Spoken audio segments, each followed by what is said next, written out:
En 1867, dans les archives médicales poussiéreuses du petit hôpital de Springfield, Missouri, une série de notes rédigées d'une main de plus en plus tremblante par le docteur Samuel Harding constitue l'un des témoignages les plus troublants de l'Amérique post-guerre civile. L'enfant Timothy Caldwell possède à 8 ans l'intelligence calculatrice d'un stratège militaire chevronné et le regard vide d'un prédateur affamé. Il manipule les adultes avec une facilité qui défie toute compréhension médicale actuelle. Sa capacité à imiter les émotions humaines sans jamais les ressentir dépasse tout ce que j'ai pu observer en 20 ans de pratique. Que Dieu Tout-Puissant nous protège de ce qu'il pourrait accomplir une fois parvenu à l'âge adulte. Si cette histoire vous glace déjà le sang, abonnez-vous à notre chaîne et dites-nous en commentaire de quelle ville vous nous écoutez. Ces témoignages oubliés de l'Amérique sombre méritent d'être entendus par ceux qui osent affronter la vérité. Cette série de notes, découverte en 1923 lors du démantèlement de l'ancien hôpital pour faire place à une banque moderne, représente l'un des rares ensembles documentaires survivants d'une affaire qui terrorisa silencieusement la campagne du Missouri pendant l'automne et l'hiver 1867. Une affaire si profondément dérangeante que les autorités locales, le clergé et même les familles victimes préférèrent l'effacer complètement des registres officiels plutôt que d'affronter ses implications glaçantes sur la nature même de l'âme humaine. L'année 1867 marquait une période de reconstruction particulièrement difficile pour les États-Unis d'Amérique. 3 longues années s'étaient écoulées depuis la fin officielle de la guerre civile. Mais les cicatrices du conflit fratricide saignaient encore dans chaque recoin du pays. Le Missouri, cet État frontalier déchiré entre loyauté nordiste et sympathie sudiste, tentait désespérément de panser ses plaies profondes tout en naviguant dans les eaux troubles de la réconciliation nationale. Les familles brisées par 4 années de combats acharnés, les milliers d'orphelins abandonnés à leur sort et les communautés rurales isolées tentant de survivre aux bouleversements économiques créaient un terreau particulièrement fertile pour des tragédies silencieuses que l'histoire officielle préférait systématiquement oublier. Dans le comté rural de Greene, situé à une trentaine de miles au sud-ouest de la ville en expansion de Springfield, la vallée verdoyante de Cedar Creek s'étendait comme un havre de paix trompeur, au cœur d'un paysage encore marqué par les ravages récents. Cette région vallonnée, parcourue de rivières serpentines aux eaux cristallines et couverte de vastes forêts de chênes centenaires et d'érables majestueux, abritait une poignée de fermes isolées et un petit village de moins de 300 âmes courageuses. La guerre civile avait miraculeusement épargné ces terres reculées des combats directs, mais ses conséquences continuaient inexorablement d'affluer sous forme d'orphelins déplacés, de vétérans estropiés cherchant un nouveau départ, et de familles désemparées tentant de reconstruire péniblement leur existence sur les décombres de leurs rêves brisés. Le village de Cedar Creek lui-même ne comportait qu'une rue principale poussiéreuse, bordée de quelques commerces essentiels.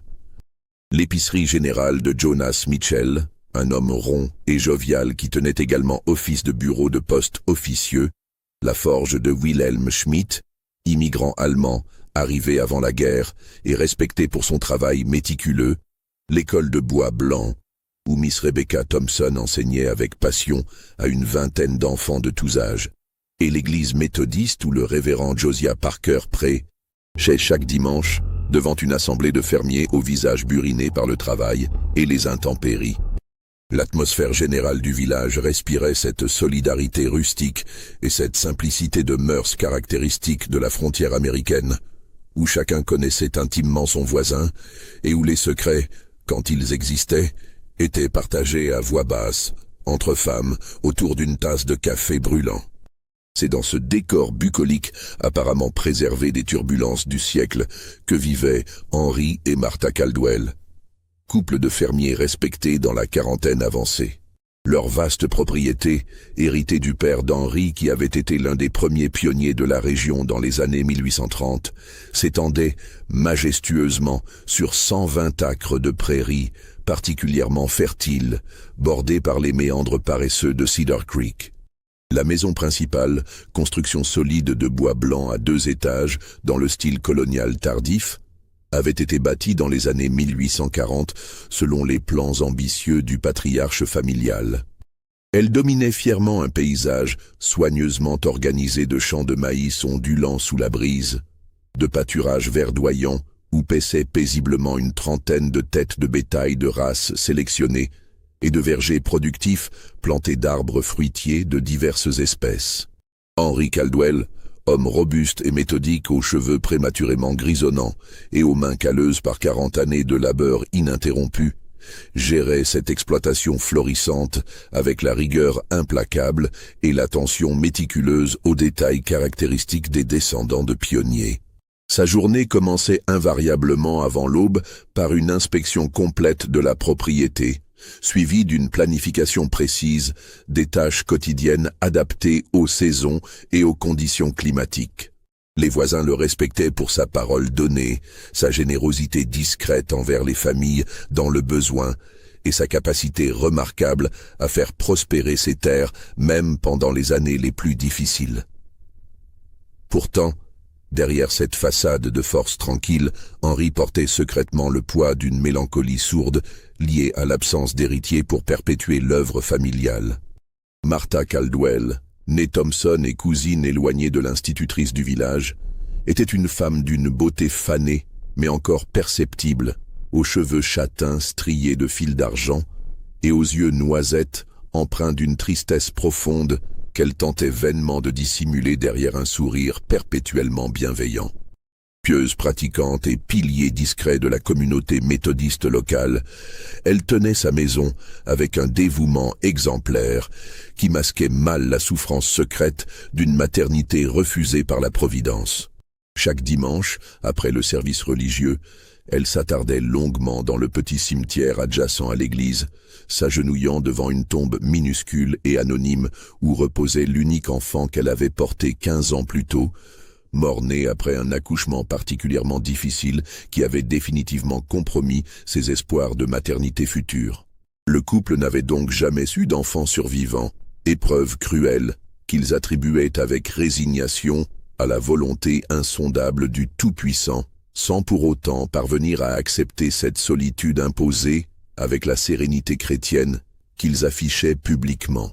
Martha surtout portait ce vide existentiel comme une blessure secrète qui ne cicatrisait jamais complètement, priant chaque matin et chaque soir avec une ferveur désespérée pour que le Seigneur daigne enfin illuminer leur foyer de la présence bénie d'un enfant à aimer, protéger et élever selon les préceptes divins.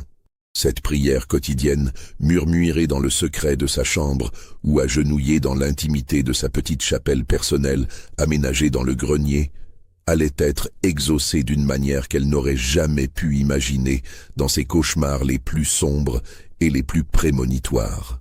Les années qui précédèrent l'arrivée de Timothy s'écoulaient selon un rythme immuable, ponctué par les travaux agricoles saisonniers, les services religieux dominicaux et les rares événements sociaux qui ponctuaient la vie de cette communauté isolée. Henry et Martha avaient développé une routine conjugale paisible mais empreinte d'une mélancolie diffuse, partageant leurs repas dans un silence confortable, lisant ensemble la Bible et les quelques journaux qui parvenaient irrégulièrement de Springfield, échangeant les nouvelles du voisinage avec cette retenue caractéristique des gens de la terre qui préfèrent les actes aux paroles. Leur mariage, solide mais dépourvu de la joie spontanée qu'apporte généralement la présence d'enfants, ressemblait à un jardin magnifiquement entretenu mais éternellement silencieux, où manque le rire cristallin qui donne son sens véritable à l'existence humaine. C'est par une soirée de mars 1867 particulièrement froide et pluvieuse, alors que les dernières neiges de l'hiver tardif fondaient en créant des rivières boueuses le long des chemins défoncés, qu'un cavalier épuisé et trempé jusqu'aux os frappa énergiquement à la porte solide des Caldwell. L'homme qui se tenait sur le seuil, ruisselant sous sa cape de voyage imbibée d'eau glacée, n'était autre que le révérend Joshua Whitman, pasteur itinérant respecté dans toute la région pour son dévouement aux œuvres charitables et spécialement chargé par les autorités ecclésiastiques du placement des nombreux orphelins de guerre qui erraient encore par centaines sur les routes du Missouri. Le révérend Whitman, homme de 60 ans aux cheveux blancs clairsemés et au visage buriné par des décennies de voyages par tous les temps, transportait avec lui dans sa carriole bâchée un enfant de 8 ans dont l'histoire personnelle incarnait toute la tragédie de ces années de conflits fratricides. Cet enfant, expliqua-t-il en acceptant avec reconnaissance la tasse de café brûlant que lui tendait Martha, s'appelait Timothy Caldwell et constituait un lointain cousin du côté paternel d'Henry, bien que les liens familiaux précis se perdent dans la complexité des généalogies frontalières. Ses parents, James et Mary Caldwell, ont péri lors de la terrible bataille de Wilson's Creek en août 1861, raconta Whitman de sa voix grave et mesurée, tandis que l'enfant demeurait silencieux près de la porte, observant attentivement chaque détail de la pièce avec des yeux d'un bleu cristallin qui semblait tout absorber. James servait dans le 3e régiment d'infanterie du Missouri sous les ordres du général Lyon. Mary, enceinte de leur second enfant, accompagnait le régiment comme tant d'épouses courageuses de cette époque. Quand les forces confédérées du général Price ont lancé leur attaque surprise à l'aube, le chaos a été tel que... Il marqua une pause douloureuse, jetant un regard compatissant vers Timothy, qui ne manifestait aucune émotion particulière. Les détails importent peu. Ce qui compte, c'est que cet enfant a survécu grâce au sacrifice héroïque de plusieurs soldats qui l'ont caché dans un fossé pendant que la bataille faisait rage autour de lui. Il y était resté 3 jours entiers, sans nourriture ni eau, avant qu'une famille de fermiers ne le découvre et ne le recueille temporairement. Henry et Martha échangèrent un regard chargé d'émotion. L'histoire de cet orphelin de guerre touchait directement leur cœur généreux, réveillant en Martha cet instinct maternel si longtemps réprimé. « Mais pourquoi vient-il chez nous maintenant ?» demanda Henry avec sa prudence habituelle. 6 années se sont écoulées depuis la bataille. Où a-t-il vécu pendant tout ce temps? Le révérend Whitman but lentement une gorgée de café, comme pour se donner le temps de choisir soigneusement ses mots. Timothy a eu plusieurs familles d'accueil depuis 1861. Des gens de bonne volonté, animés des meilleures intentions chrétiennes. Mais il hésita longuement, lançant un nouveau regard vers l'enfant qui continuait d'observer la conversation avec cette attention soutenue qui dérangeait vaguement Henry. Il y a eu des difficultés, des malentendus. L'enfant est d'une intelligence remarquable, peut-être trop développée pour son âge. Certaines familles l'ont trouvé, déstabilisant. Cette formulation prudente, mais inquiétante, aurait dû alerter immédiatement les Caldwell sur la nature particulière de l'enfant qu'on leur proposait d'accueillir. Mais Martha, déjà conquise par l'apparente vulnérabilité et la beauté troublante de Timothy, n'entendait que l'appel de son cœur maternel si longtemps sevré d'affection à donner. Quelle sorte de difficulté, insista-t-elle néanmoins avec cette perspicacité féminine qui la caractérisait. Des accusations sans fondement, répondit le révérend avec une fermeté qui sonnait un peu faux. Vous savez comme les gens peuvent devenir superstitieux après une guerre, surtout dans les campagnes isolées. Timothy est un enfant exceptionnellement intelligent et observateur. Il comprend les adultes avec une maturité surprenante, devine leurs pensées et leurs intentions avec une facilité qui peut effectivement troubler les esprits simples. Certaines familles ont interprété cette perspicacité naturelle comme « autre chose,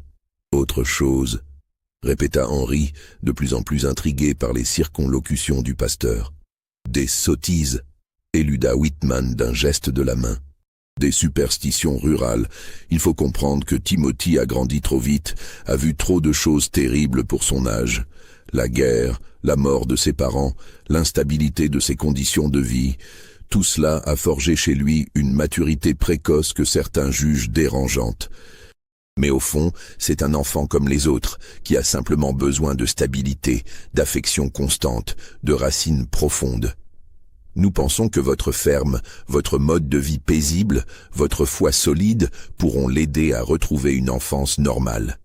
Cette explication rassurante, bien qu'encore teintée d'ambiguïté, suffit à convaincre Martha dont l'instinct maternel avait déjà pris le dessus sur toute considération rationnelle. « Nous le prendrons », déclara-t-elle d'une voix ferme et décidée, sans même consulter Henry du regard. « Cet enfant a assez souffert. Il mérite un foyer stable, des parents aimants, une chance de grandir dans la paix. Nous lui donnerons tout cela. Timothy, qui était resté parfaitement immobile et silencieux pendant toute cette conversation, leva alors ses yeux d'un bleu perçant vers Martha et lui adressa un sourire d'une douceur absolument angélique. « Merci du fond du cœur, tante Martha », murmura-t-il d'une voix claire et musicale qui surprit par sa parfaite diction et sa maturité troublante. « Je serai un bon garçon, je vous le promets solennellement.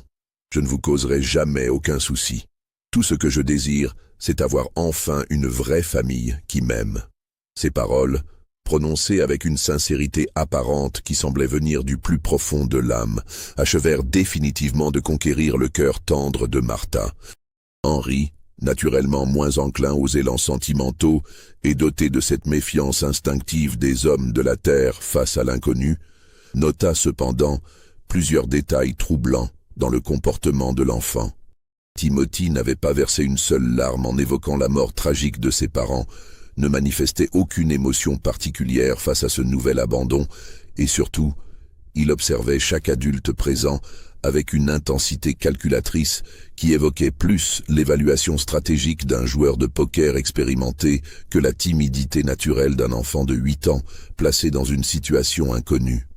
Mais l'enthousiasme évident de Martha et l'insistance respectueuse du révérend Whitman emportèrent finalement les dernières réticences d'Henry.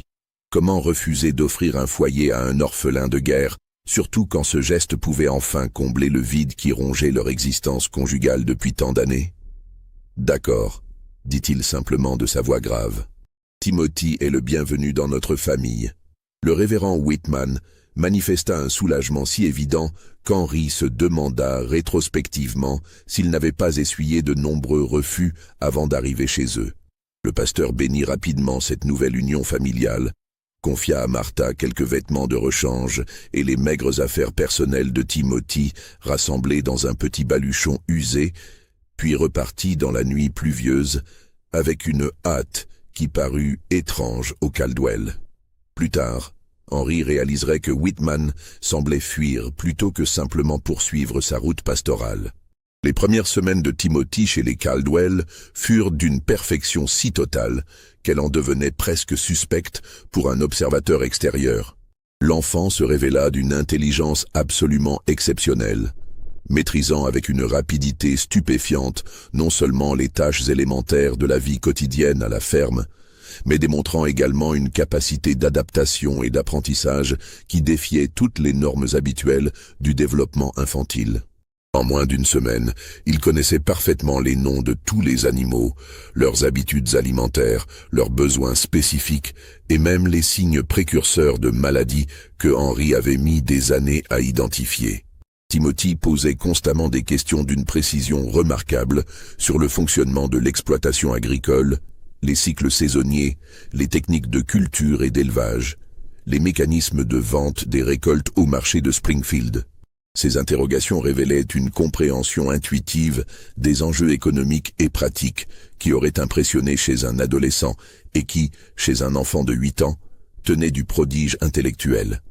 Il mémorisait instantanément les explications d'Henry, les enrichissait de réflexions personnelles souvent pertinentes et appliquait immédiatement ses connaissances nouvelles avec une efficacité déconcertante.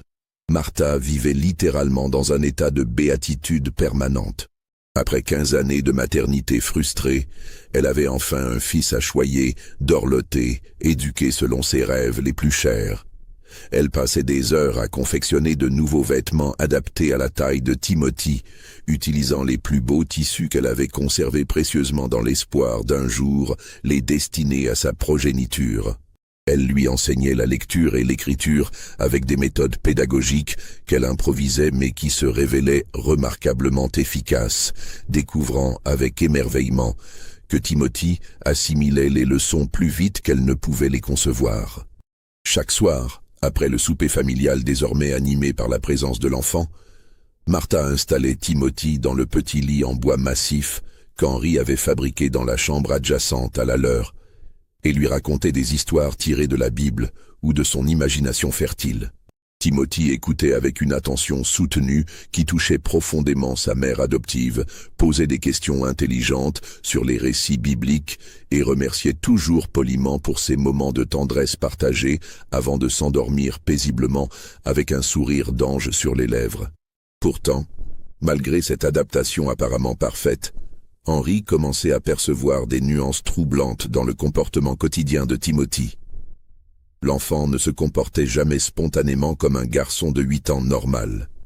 Il ne courait jamais dans les champs par simple plaisir, ne riait jamais aux éclats devant un spectacle amusant, ne manifestait aucune curiosité enfantine pour les jeux, les explorations innocentes ou les bêtises caractéristiques de son âge.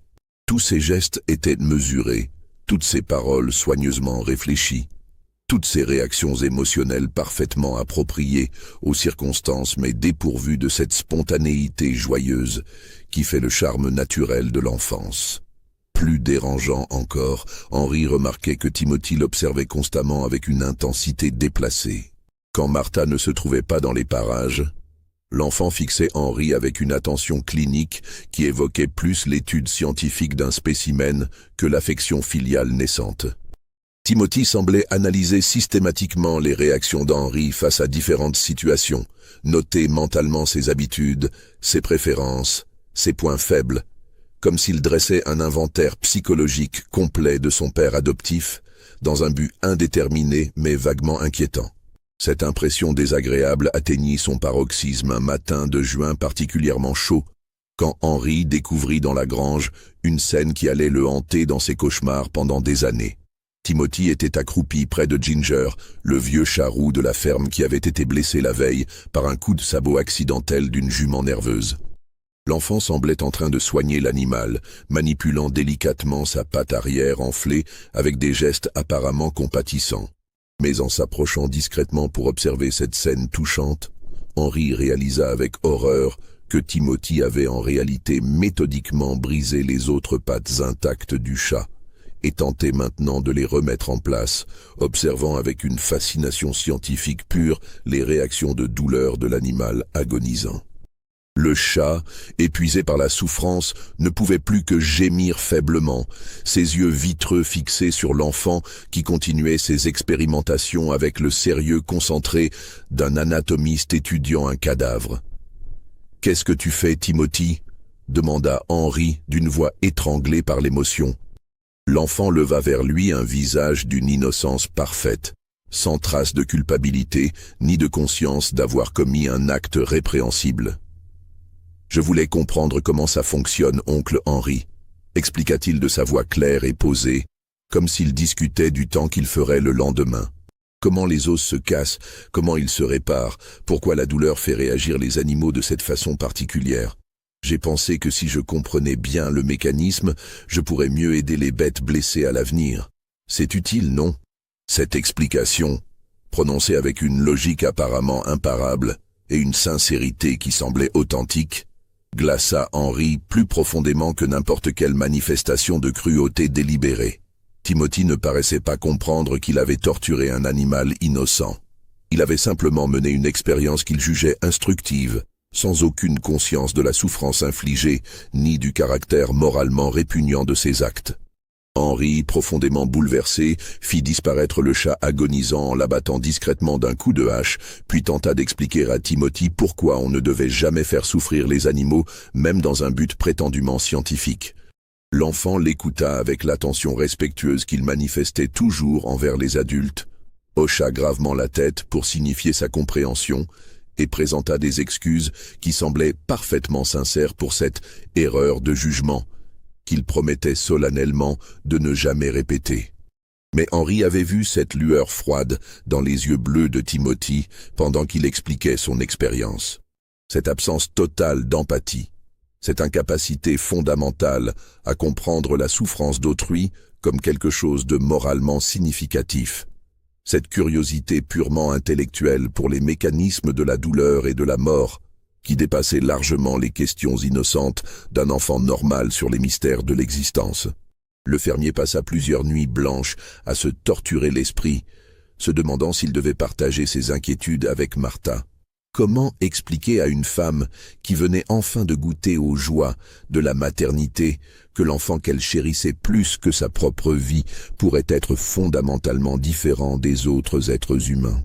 Comment détruire ce bonheur si longtemps attendu avec des soupçons qui paraîtraient délirants à toute personne sensée? Henri choisit finalement le silence, espérant désespérément que l'incident resterait isolé et que l'affection inconditionnelle de Martha suffirait à guider Timothy vers un développement émotionnel plus normal. Cette décision, compréhensible mais tragique, allait sceller le destin de plusieurs innocents dans les mois à venir.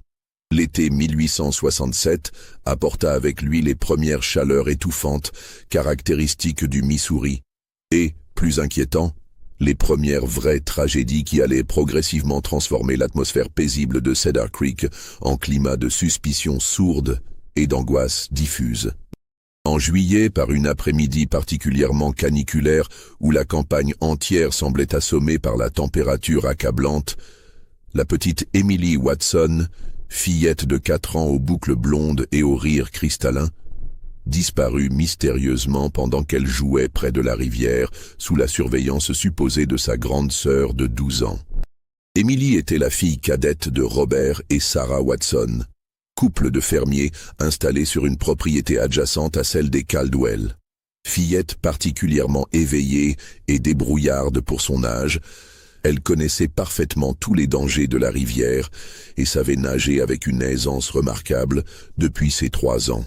Sa disparition soudaine dans un secteur qu'elle fréquentait quotidiennement parut immédiatement suspecte à sa famille et aux voisins qui participèrent aux recherches.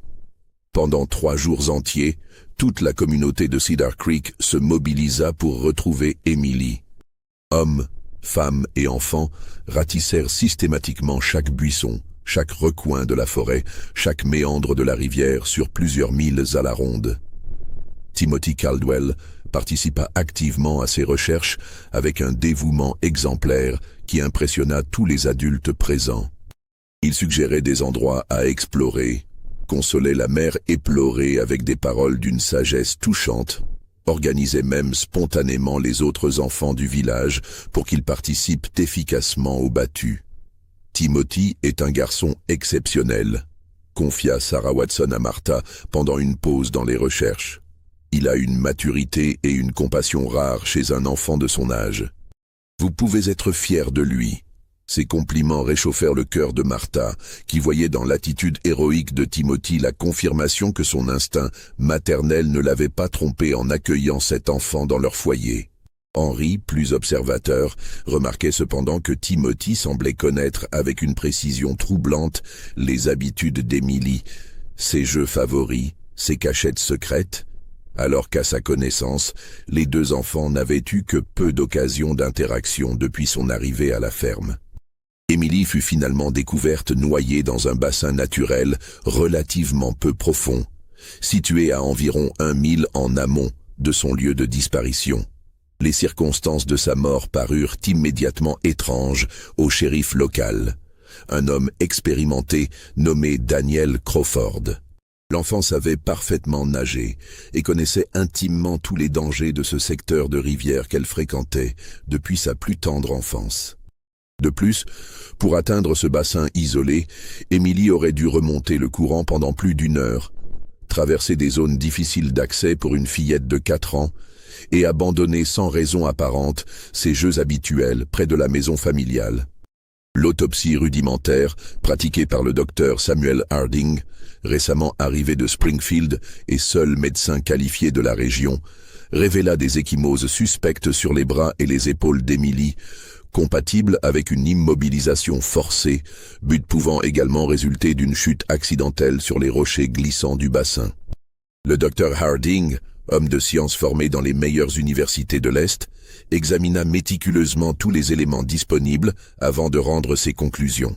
Âgé d'une 40aine d'années, doté d'une barbe soigneusement taillée et de lunettes qui accentuaient son regard perçant, Harding avait été envoyé par les autorités sanitaires de l'État pour établir un dispensaire dans cette région rurale encore mal desservie médicalement. Son arrivée à Cedar Creek, quelques semaines seulement avant la mort d'Emily, semblait providentielle aux yeux des habitants, qui voyaient enfin arriver un représentant de la médecine moderne dans leur communauté isolée. Les marques sur le corps de cet enfant, expliqua-t-il au shérif Crawford dans le rapport officiel, peuvent s'expliquer par plusieurs hypothèses. Une lutte contre la noyade dans un bassin rocheux peut effectivement produire ce type d'ecchymose. Cependant, leur localisation et leur intensité suggèrent également la possibilité d'une contrainte externe appliquée avant l'immersion fatale. Cette conclusion ambiguë ne satisfit personne, mais l'absence de témoins et d'indices matériels probants contraignit les autorités à classer l'affaire comme un accident tragique, tout en gardant secrètement quelques interrogations sur les circonstances exactes du décès. Ce soir-là, Timothy rentra à la ferme Caldwell avec une expression de tristesse profonde qui émut particulièrement Martha.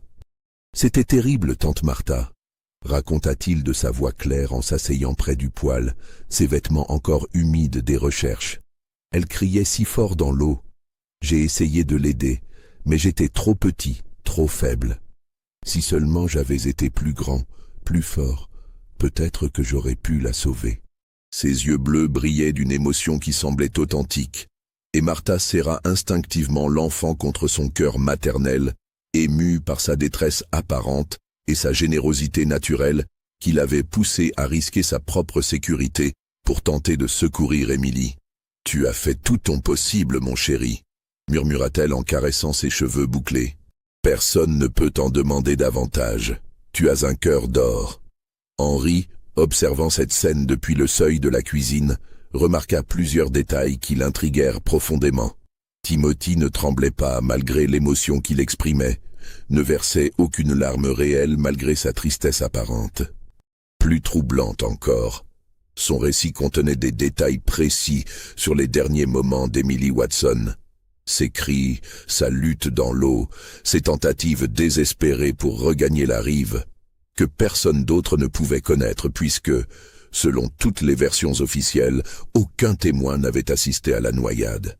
Comment Timothy pouvait-il savoir qu'Emily avait crié? Comment pouvait-il décrire sa lutte contre la mort avec une précision si saisissante? Et surtout, pourquoi ces détails macabres ne semblaient-ils pas le traumatiser comme ils auraient dû affecter n'importe quel enfant normal ayant assisté à une telle tragédie? Henry garda ses interrogations pour lui, mais commença à observer Timothy avec une attention plus soutenue, notant mentalement chaque anomalie comportementale pour tenter de comprendre la nature véritable de l'enfant qu'ils avaient accueilli dans leur foyer. 2 semaines après la mort d'Emily Watson, une nouvelle tragédie frappa la communauté de Cedar Creek. Benjamin Foster, ermite de 75 ans qui vivait seul dans une cabane délabrée située dans les collines boisées à l'est du village, fut découvert mort au fond d'un ravin rocheux par des chasseurs qui passaient dans la région. Le vieil homme, connu de tous pour sa démarche encore assurée malgré son âge avancé et sa connaissance parfaite de chaque sentier de montagne, gisait au pied d'une falaise de 20 pieds de hauteur, le crâne fracassé par la chute. Benjamin Foster était une figure respectée de Cedar Creek, ancien vétéran de la guerre du Mexique qui avait choisi la solitude après la mort de sa femme bien-aimée l'année précédente. Homme cultivé malgré son apparence rustique, il possédait une petite bibliothèque personnelle et recevait régulièrement des journaux de différentes villes qu'il lisait avec passion avant de les partager avec les habitants du village. Sa routine quotidienne était parfaitement connue de tous. Chaque matin, il descendait au village pour acheter ses provisions essentielles, échangeait quelques nouvelles avec les commerçants, puis remontait chez lui par le même sentier qu'il empruntait depuis 20 ans. Les circonstances de sa mort intriguèrent immédiatement le shérif Crawford.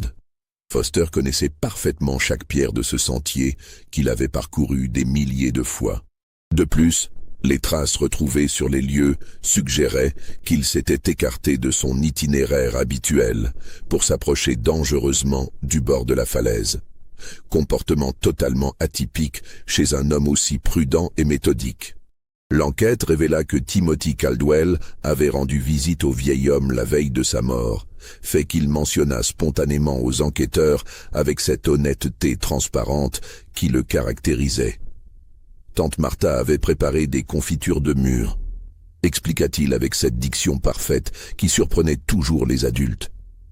Elle pensait que Monsieur Foster apprécierait cette attention, car il vit si seul depuis la mort de sa pauvre épouse. J'ai voulu lui apporter un peu de réconfort.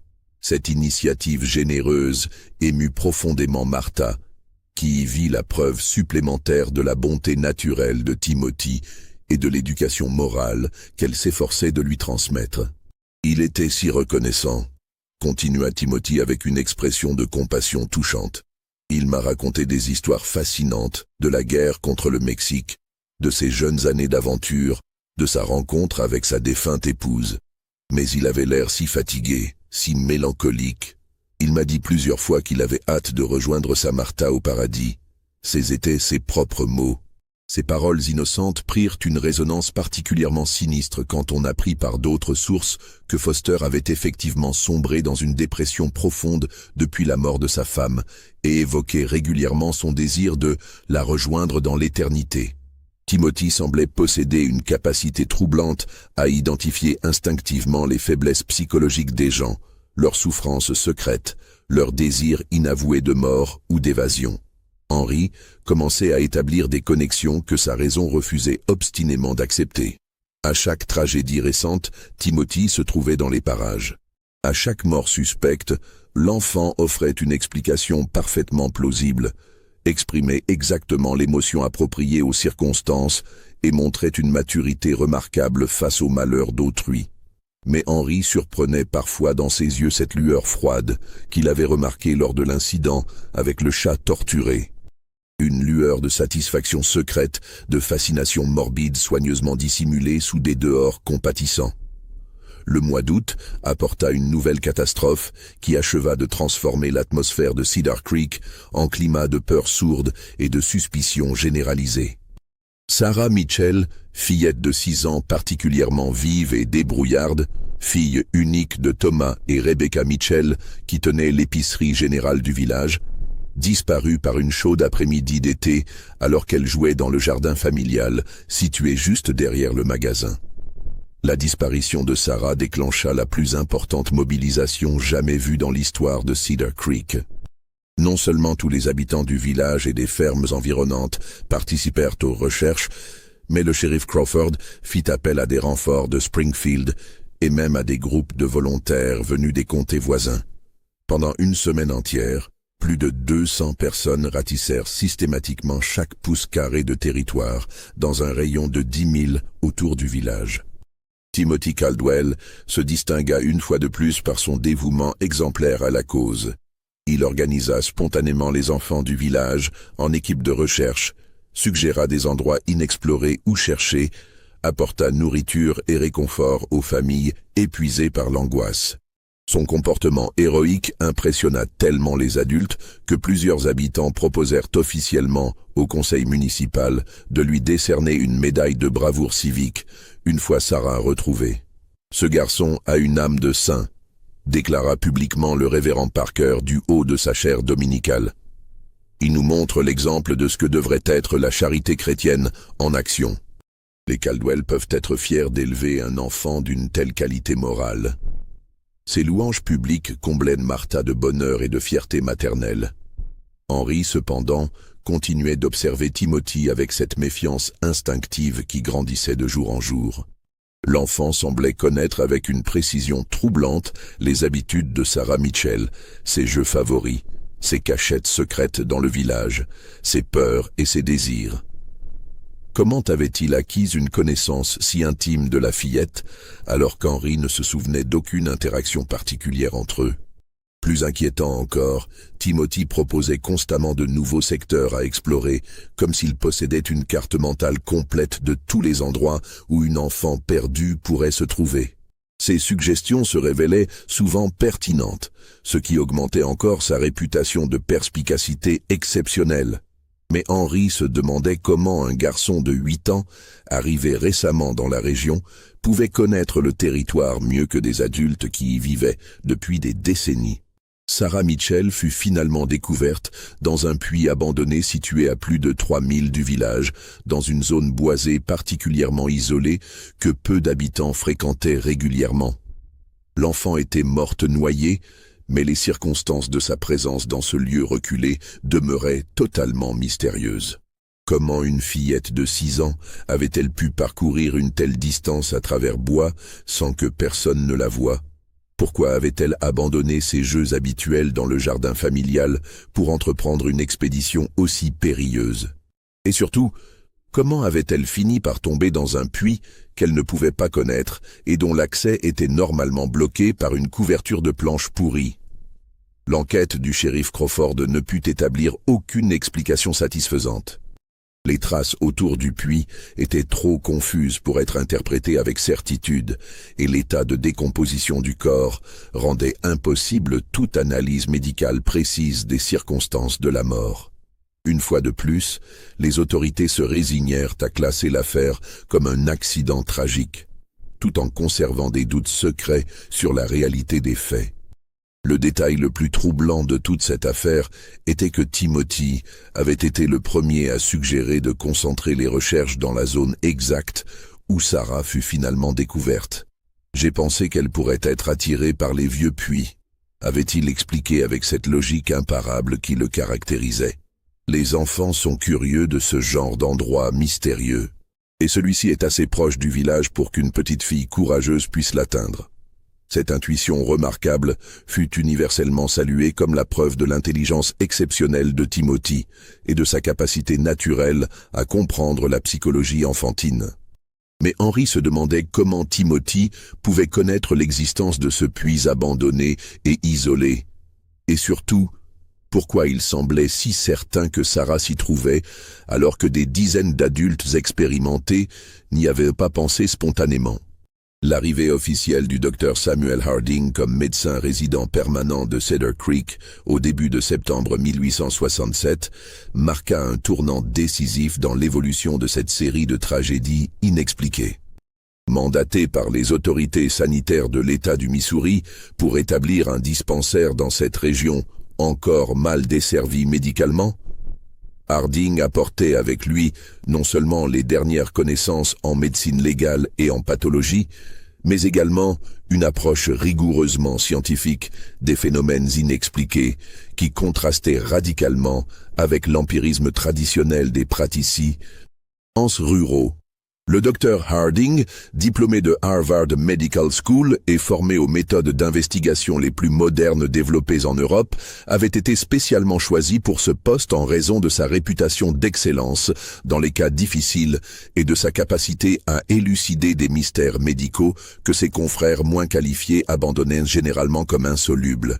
Âgé de 42 ans, célibataire par choix professionnel, doté d'une intelligence analytique remarquable et d'une curiosité scientifique insatiable, il représentait l'incarnation parfaite de cette nouvelle génération de médecins américains formés selon les standards européens les plus exigeants. Sa première rencontre significative avec Timothy Caldwell eut lieu lors d'une visite médicale de routine chez les Caldwell, où il était venu examiner Martha, qui souffrait de troubles nerveux chroniques et d'insomnie récurrente depuis les événements tragiques de l'été.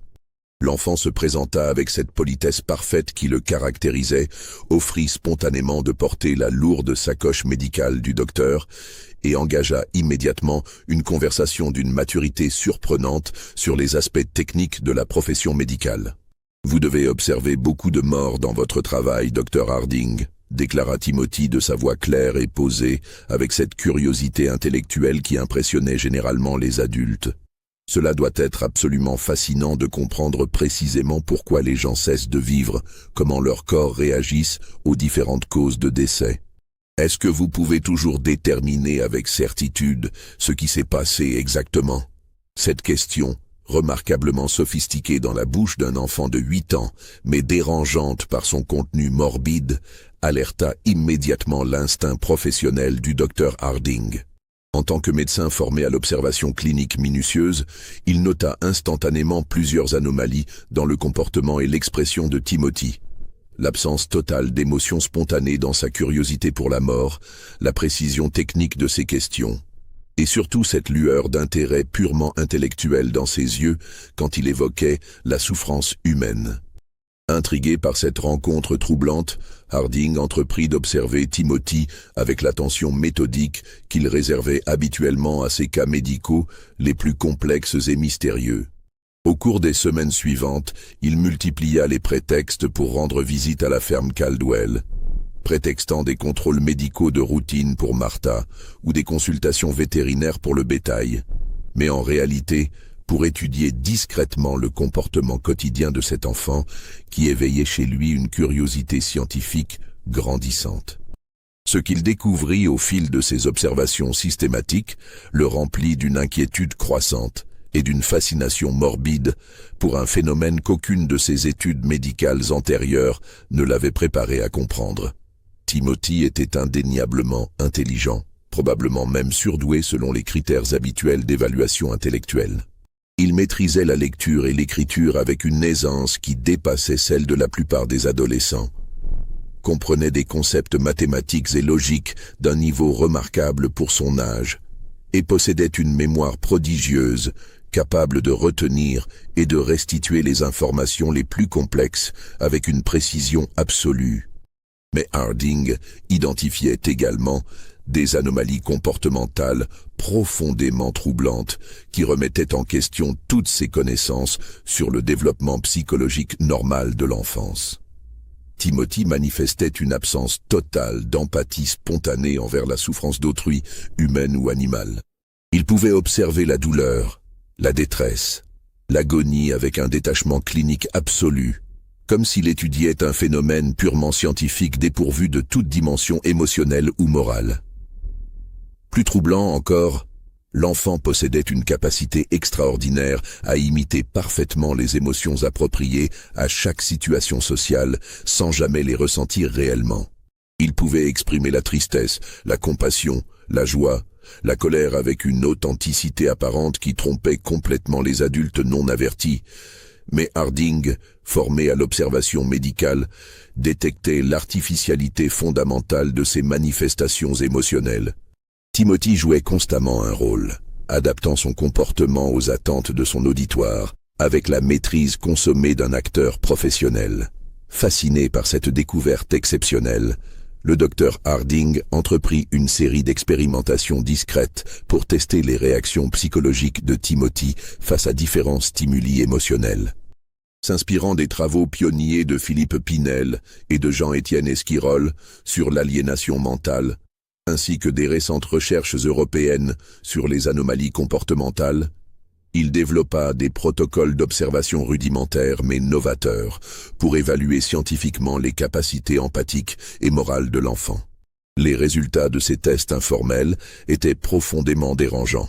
Timothy comprenait parfaitement les concepts moraux abstraits, savait distinguer intellectuellement le bien du mal selon les normes sociales établies, et pouvait même discourir avec une sophistication remarquable sur les principes éthiques fondamentaux.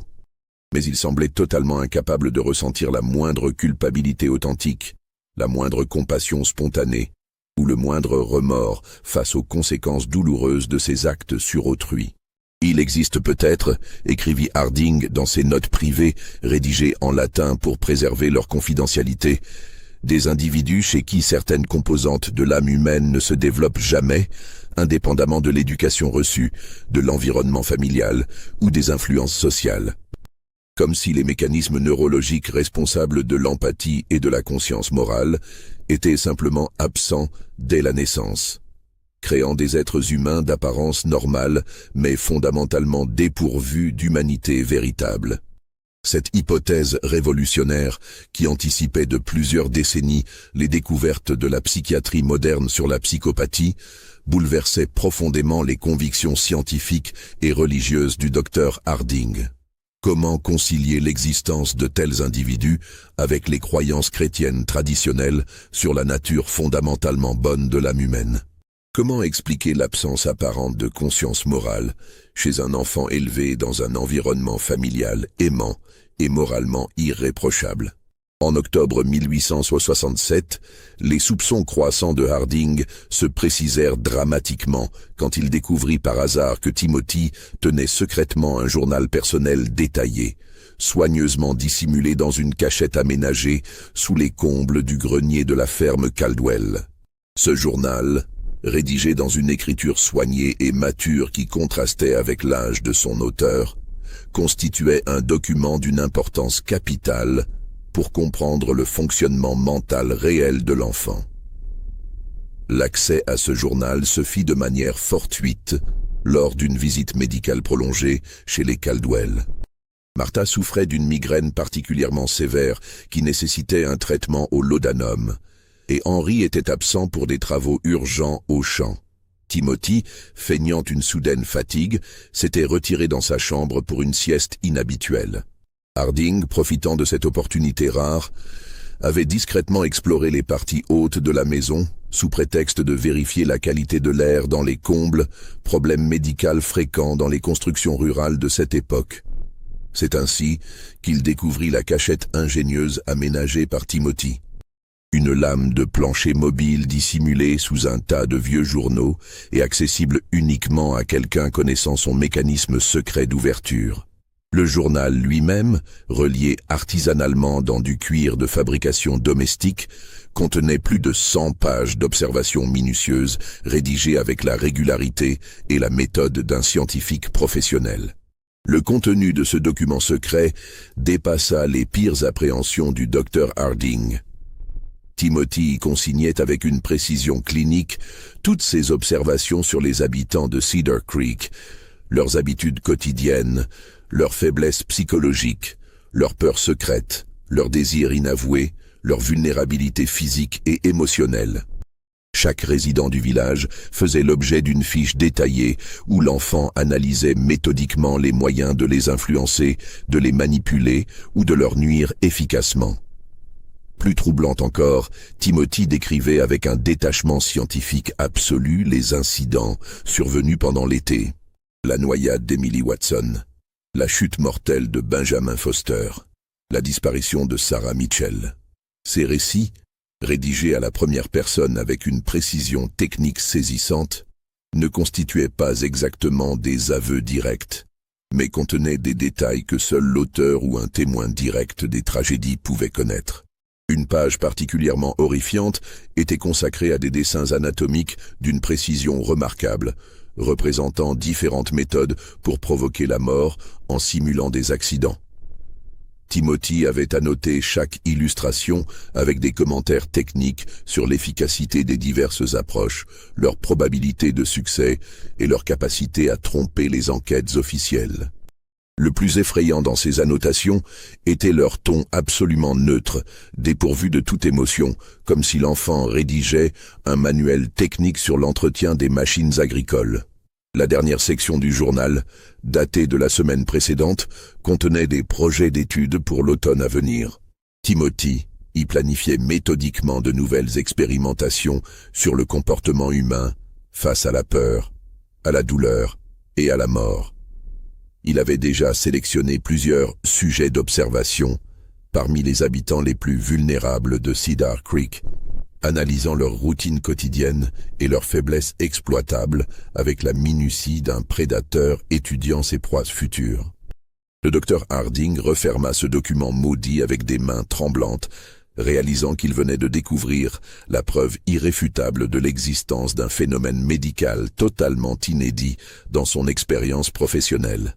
Timothy Caldwell n'était ni fou ni débile mental selon les critères psychiatriques de l'époque. Il était simplement et terrifiablement vide de toute compassion humaine, de tout sens moral authentique, de toute capacité à ressentir la culpabilité ou le remords. L'enfant fonctionnait comme un mécanisme parfaitement rationnel, mais dépourvu d'âme, capable d'analyser, de planifier et d'exécuter ses projets avec une efficacité redoutable, mais une absence totale de conscience éthique. Si ces révélations troublantes vous donnent des frissons dans le dos, mettez un like et partagez vos théories en commentaire. Comment la médecine de 1867 pouvait-elle comprendre un phénomène que nous commençons à peine à élucider aujourd'hui? Confronté à cette découverte terrifiante, le docteur Harding se trouva face à un dilemme moral et professionnel d'une complexité extraordinaire. Comment alerter la communauté sur la nature véritable de Timothy sans créer une panique généralisée? Comment convaincre les autorités et la famille Caldwell de la dangerosité de cet enfant en apparence si parfaitement normal et attachant? Et surtout, comment protéger les innocents sans disposer d'aucun précédent légal ou médical pour traiter un cas aussi exceptionnel? Le médecin tenta d'abord d'approcher Henry Caldwell avec des allusions prudentes sur les particularités comportementales qu'il observait chez Timothy. Mais comment expliquer à un fermier pragmatique que l'enfant qu'il élevait avec amour pourrait être un monstre déguisé en ange? Henry avait certes ses propres doutes croissants sur Timothy, mais l'amour aveugle de Martha pour son fils adoptif rendait toute discussion directe absolument impossible. Martha idolâtrait littéralement Timothy. L'enfant représentait pour elle l'accomplissement de tous ses rêves maternels, la justification de son existence de femme, le don divin qu'elle avait espéré pendant tant d'années. Elle refusait catégoriquement d'entendre le moindre reproche contre son petit prodige, attribuant systématiquement les incidents récents à une série de coïncidences tragiques mais naturelles. Toute tentative de remise en question du caractère angélique de Timothy déclenchait chez elle des crises d'hystérie qui nécessitaient l'intervention médicale du docteur Harding. Face à cette impasse, le médecin décida de rassembler discrètement des preuves supplémentaires avant de prendre des mesures plus radicales. Il entreprit une surveillance secrète de Timothy, notant systématiquement tous ses comportements suspects, photographiant mentalement chaque anomalie psychologique, constituant progressivement un dossier médical complet sur ce cas unique dans les annales de la science. Cette période d'observation intensive révéla des aspects encore plus troublants de la personnalité de Timothy. L'enfant semblait posséder une intelligence sociale extraordinaire qui lui permettait de manipuler subtilement chaque adulte selon ses faiblesses spécifiques. Avec Martha, il jouait le rôle du fils parfait, affectueux et reconnaissant. Avec Henry, il se montrait respectueux et travailleur, gagnant progressivement sa confiance par de petits services rendus. Avec les autres habitants du village, il adaptait instantanément son comportement pour susciter exactement les réactions qu'il désirait obtenir.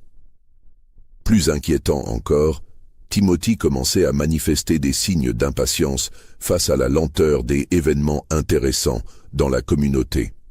Le docteur Harding intercepta plusieurs conversations où l'enfant se plaignait discrètement de l'ennui de la vie rurale, exprimant le souhait que quelque chose d'excitant se produise bientôt pour rompre la monotonie quotidienne. Ces remarques apparemment innocentes prenaient une signification sinistre quand on connaissait le contenu de son journal secret et ses projets d'expérimentation sur les habitants du village. Le mois de novembre 1867 apporta les premières neiges précoces de l'hiver et une tension palpable qui semblait électrifier l'atmosphère de Cedar Creek. Les habitants commençaient à chuchoter discrètement sur la série de morts inexpliquées qui avait marqué l'été et l'automne, et certains regards suspicieux se tournaient progressivement vers les familles récemment installées dans la région. Personne n'osait encore formuler d'accusations directes, mais une méfiance sourde s'installait dans les relations de voisinage, autrefois caractérisées par la confiance mutuelle et la solidarité communautaire.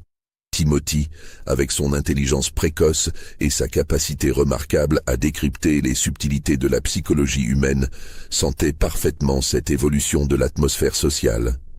Il adapta immédiatement son comportement en conséquence, se montrant encore plus serviable, plus attachant, plus généreux dans ses manifestations d'affection envers sa famille adoptive et de compassion envers ses voisins.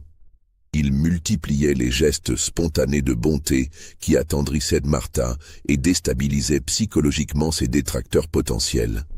Qui pourrait soupçonner un enfant de 8 ans qui aidait spontanément les veuves âgées à porter leurs courses au marché hebdomadaire? Qui pourrait imaginer le mal chez un garçon qui consolait les orphelins avec une sagesse dépassant son âge et récitait parfaitement ses prières du soir? Le 15 novembre, par une soirée particulièrement froide, où le vent sifflait à travers les branches nues des chênes, Timothy demanda à Henry la permission d'aller rendre visite à Mrs. Eleanor Chapman, veuve solitaire de 70 ans, qui luttait contre une maladie pulmonaire dans sa ferme délabrée, située à 1 mile de distance. « Elle a l'air si triste et fatiguée quand je la croise au village », expliqua Timothy avec cette compassion qui touchait tant Martha. « Je pourrais lui apporter de la soupe chaude et lui tenir compagnie. Personne ne devrait affronter la maladie dans la solitude, n'est-ce pas, oncle Henry ?» Cette phrase, prononcée avec une innocence parfaite, fit instinctivement frissonner Henry. Quelque chose dans le ton de Timothy, dans cette manière qu'il avait de mentionner la mort avec une familiarité troublante, éveillait ses pires craintes. Mais comment refuser une telle marque de charité chrétienne? Il autorisa Timothy à partir, non sans lui recommander fermement de rentrer avant la tombée de la nuit. Timothy Caldwell ne revint jamais à la ferme. Miss Eleanor Chapman fut découverte morte le lendemain matin par son voisin le plus proche, alerté par l'absence inhabituelle de fumée sortant de sa cheminée. Elle gisait au pied de l'escalier de pierre menant à sa cave, le cou brisé par une chute fatale. Près du corps, les enquêteurs trouvèrent un bol de porcelaine renversé et les traces distinctes de petits pieds dans la poussière accumulée. L'enquête établit rapidement les circonstances apparentes du décès. Mrs. Chapman était descendue chercher des conserves dans sa cave quand elle avait glissé sur une marche rendue traîtreusement glissante par de la soupe répandue. Accident tragique, mais compréhensible pour une femme affaiblie par la maladie et l'âge. Mais Timothy avait disparu sans laisser la moindre trace physique de son passage. Ses vêtements, ses quelques affaires personnelles, même son journal secret que le docteur Harding s'empressa de vérifier, tout avait été soigneusement emporté avec une préméditation qui excluait toute hypothèse d'enlèvement ou d'accident. Seule restait une lettre d'adieu adressée à Martha, rédigée de son écriture soignée et mature. « Ma chère tante Martha bien-aimée, merci du fond du cœur pour toute votre bonté et votre amour maternel. Je dois maintenant partir rejoindre mes vrais parents dans l'au-delà. Ne me cherchez pas, car mon destin m'appelle ailleurs. Je resterai éternellement votre petit Timothy qui vous aimait sincèrement. » Post-scriptum. Mrs. Chapman était très fatiguée par la souffrance. Elle m'a confié son désir de se reposer pour toujours. Les recherches pour retrouver Timothy durèrent 3 semaines d'efforts acharnés. Toute la population du comté participa au battu, fouillant méthodiquement chaque grange abandonnée, chaque cave oubliée, chaque recoin où un enfant pourrait se cacher. Les rivières furent draguées, les forêts explorées jusqu'aux frontières des comtés voisins, les fermes isolées visitées par les équipes de volontaires. Aucune trace de Timothy Caldwell ne fut jamais découverte. Martha sombra dans une mélancolie profonde qui ne la quitta plus. Elle passait ses journées à scruter l'horizon depuis la fenêtre de sa cuisine, guettant le retour de son enfant adoré. Henry, rongé par la culpabilité et les soupçons qu'il n'avait jamais osé exprimer, vendit la ferme familiale et s'installa en ville où il mourut 2 ans plus tard, emportant ses terribles secrets dans la tombe. Le docteur Samuel Harding continua obstinément ses recherches sur ce qu'il appelait dans ses notes confidentielles l'anomalie Caldwell.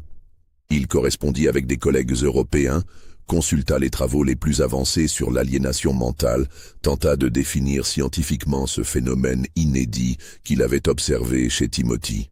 Ses conclusions révolutionnaires, jugées trop dangereuses pour l'époque, ne furent jamais publiées.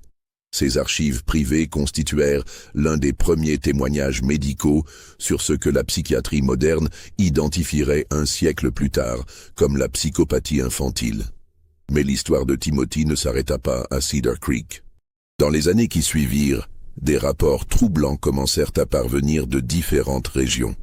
Arkansas, Tennessee, Colorado. Toujours la même méthode immuable. Un enfant orphelin, intelligent et séduisant, était accueilli par une famille bienveillante. Toujours les mêmes conséquences tragiques. Une série de morts accidentelles frappant les plus vulnérables, puis la disparition mystérieuse de l'enfant. Un détective privé de Saint-Louis, Thomas Mackenzie, établit finalement des connexions entre ces incidents éparpillés. Ces investigations révélèrent un schéma récurrent. Un garçon blond aux yeux bleus, âgé apparemment de 8 à 12 ans, qui répondait à différents noms, mais conservait toujours la même intelligence manipulatrice et le même charme diabolique. Le dernier signalement confirmé remonte à 1894, dans une petite ville du Colorado. Puis plus rien. Timothy Caldwell, ou celui qui portait ce nom, avait simplement cessé d'exister dans les archives officielles. Les dossiers du docteur Harding posent une question qui hante encore les spécialistes. Que devient un enfant dépourvu de conscience morale quand il atteint l'âge adulte? Comment évolue une intelligence pure, libérée des contraintes de l'empathie? La médecine de 1867 n'avait aucun terme pour décrire Timothy.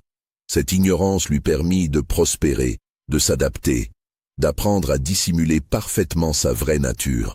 Quelque part dans l'immensité de l'Amérique du XIXe siècle, Timothy grandit et perfectionna son art. Ses traces se perdent dans les migrations vers l'Ouest, dans l'anonymat des villes industrielles, dans le chaos d'une nation en transformation. Mais son héritage perdure dans les témoignages oubliés, les rapports classés sans suite, les cauchemars de ceux qui survécurent à sa rencontre. Vous venez d'entendre l'une des histoires les plus troublantes de l'Amérique cachée. Croyez-vous que Timothy était un cas isolé ou le premier exemple documenté d'un phénomène plus répandu? Que pensez-vous qu'il devint adulte? Partagez vos théories en commentaire. Abonnez-vous pour d'autres mystères oubliés. Et n'hésitez pas à partager cette histoire avec ceux qui s'interrogent sur les zones d'ombre de la nature humaine. Le dossier Timothy Caldwell reste officiellement clos dans les archives du Missouri. Mais pour ceux qui connaissent cette histoire, une question demeure. Combien d'autres enfants comme lui ont grandi dans l'ombre, perfectionnant leur masque d'humanité tout en conservant ce vide glacial au cœur de leur être? L'Amérique de 1867 n'était pas prête à affronter cette réalité. Aujourd'hui encore, plus d'un siècle après les faits, cette vérité continue de nous glacer. Parfois le mal naît sans raison, grandit sans remords et disparaît sans laisser d'autres traces que le souvenir terrifié de ses victimes. Dans le silence des archives médicales, l'écho de Timothy Caldwell résonne encore, rappelant que la différence entre un enfant ordinaire et un monstre peut être invisible à l'œil nu, et que les apparences les plus innocentes peuvent cacher les abîmes les plus profonds de l'âme humaine.